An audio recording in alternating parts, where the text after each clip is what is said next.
want to start off with an opening statement? We'll do questions from in here and then follow that up with questions. Yeah, Georgia Tech, I thought that they really capitalized off of some of our decisions in the paint, some of our shot selection. I don't think we executed at the level we could execute. And they got a lot of transition baskets, which we knew they were a fast break team. We knew we had to take some of their easy baskets away. And I thought the first half, the way we started, they were living in transition, and it really hurt us.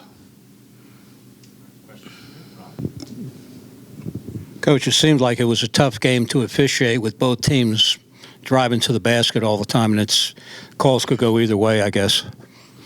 Yeah, physical game. Obviously, they got 10 more calls than we did. But it was almost 50 fouls called in the game, or 50 free throw attempts. It was physical, and they beat us at that game. I thought we needed to be tougher, keep them out of the paint. I thought with about 8 minutes left, we had the lead. We had fought back, took the lead, and it came down to toughness at that point where we needed to get stops and we needed to get rebounds. You talked about the last 7, 8 minutes. Kind of what did Georgia Tech do in that stretch to close out the game, and what did they do? What did y'all didn't do good enough? Well, I mean, they drove the ball. They got to the free throw line. We had already cleaned up most of the transition game, but I thought late they got 2 runouts and they got free throws. They got runouts and free throws maybe for a 3 or 4 minute cluster right there in the last 5 minutes. Almost every possession, it was either a foul or a run out. So, again, early in the game, we started out, we didn't execute the way we needed to. They hurt us in transition. We cleaned it up. We were really good. And then with 6 minutes left, we had a couple bad mistakes again that hurt us. They got transition baskets. That's the story of the game. Any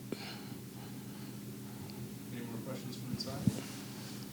All right. Go to the Zoom. Zoom Lucas calling our first question. Yeah, Dan Rubin, go ahead. Yeah, Coach, you mentioned the fast break. Knowing that you're a little bit slower tempo team, and that Georgia Tech's obviously a faster tempo team. What were some of the things that you were trying to do just to try and slow them down, or to get them to slow down?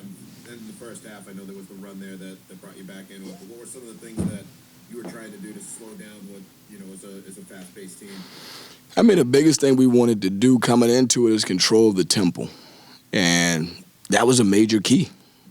Like, play at our pace. We want to run, we want to attack, we want to get easy baskets. But if we don't have anything easy, we want to be poised and patient.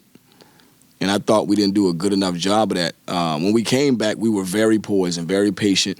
We executed better. They went against our set defense, for maybe 6 to 7 minutes straight. Didn't get a lot of runouts. So again, you just got to do it over and over again. You got 70 possessions in a game. You can't be perfect, but you need to try to get as close as you can to have good possessions. 85 to 90% of those possessions need to be quality possessions, and we didn't have enough quality possessions tonight.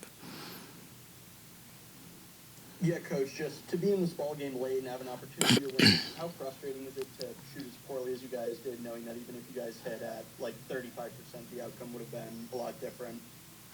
Yeah, I mean, we had some open threes that we didn't make, but we also took a few that we shouldn't have taken.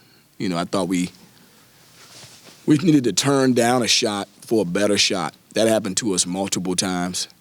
Obviously, they were long. Their length bothered us on some of those shots. But then we had some open looks as well that we missed. But even with that being said, we were up 4. We came back, got up 4 with 7 minutes to go. So we just needed to execute, continue to get stops. And the game got away from us. They had a little 2 or 3 possession run. And that's all it took in a game like this. It was so close.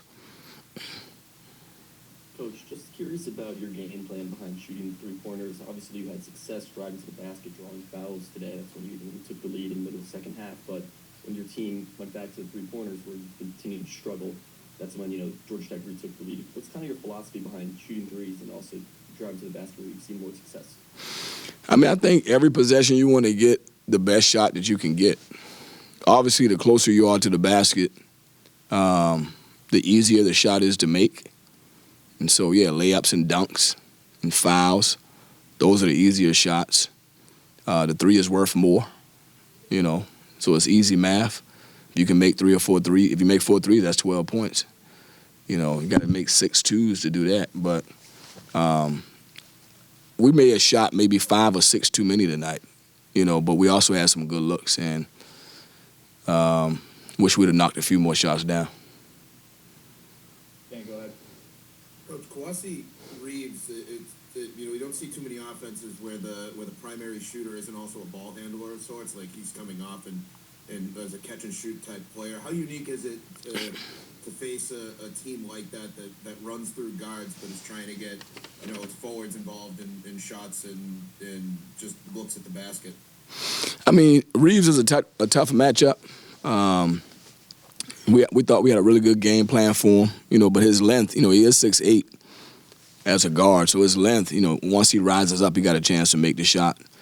Thought we did a really good job on him, you know, and then he got a little bit loose and got away from us middle of the second half.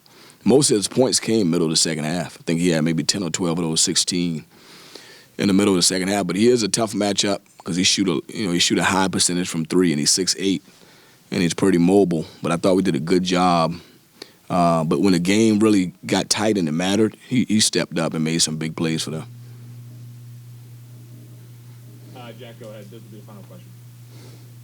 Coach, Donald Hand and Fred Payne, your two leading scorers, shot a combined 3 of 26 today. What was the issue for them offensively all game? What was Georgia Tech doing to bother them? Well, I mean, I think it's a few things. You got to give Georgia Tech some credit. They are pretty big on the perimeter, so you don't want to take away from the fact that they didn't guard and they didn't make it hard. But I think just we weren't poised at times, and I thought we were being aggressive and attacking, but sometimes we were being forceful in times when we didn't need to, and we needed to wait and let things develop. So I think we took a few tough shots. Again, Georgia Tech has something to do with it with their length, but you know that's a tough night for two of our better players. We needed to be better. Thanks, everyone. Yep, thank you. Thanks, Coach. Thank you.